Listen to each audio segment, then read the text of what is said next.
বিএনপিকে যারা ভোট দিয়েছে তারাও প্রতারিত হয়েছে, তারাও নিজেরা চিটেড ফিল করছে।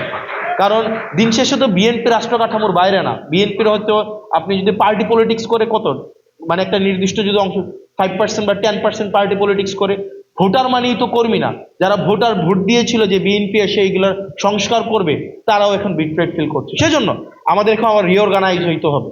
আমাদের এখানে যারা আছে আমাদের রিঅর্গানাইজ হইতে হবে।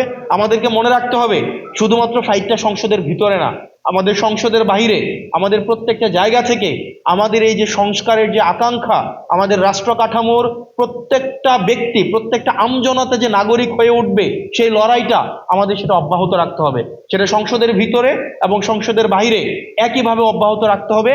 আবার যেন এমন কোন সিস্টেম বিদ্যমান না থাকে যে সিস্টেমের মধ্য দিয়ে আবার নতুন করে শেখ হাসিনা উৎপাদন না হয়। আমাদের আবার মাথায় রাখতে হবে সেটার মধ্য দিয়ে একজন ব্যক্তি ঢুকে আবার শেখ হাসিনা হয়ে বের হবে, এরকম কোনো যেন রাষ্ট্র ব্যবস্থা বাংলাদেশে বিদ্যমান না থাকে। সেজন্য আমাদের লড়াইটা অব্যাহত রাখতে হবে।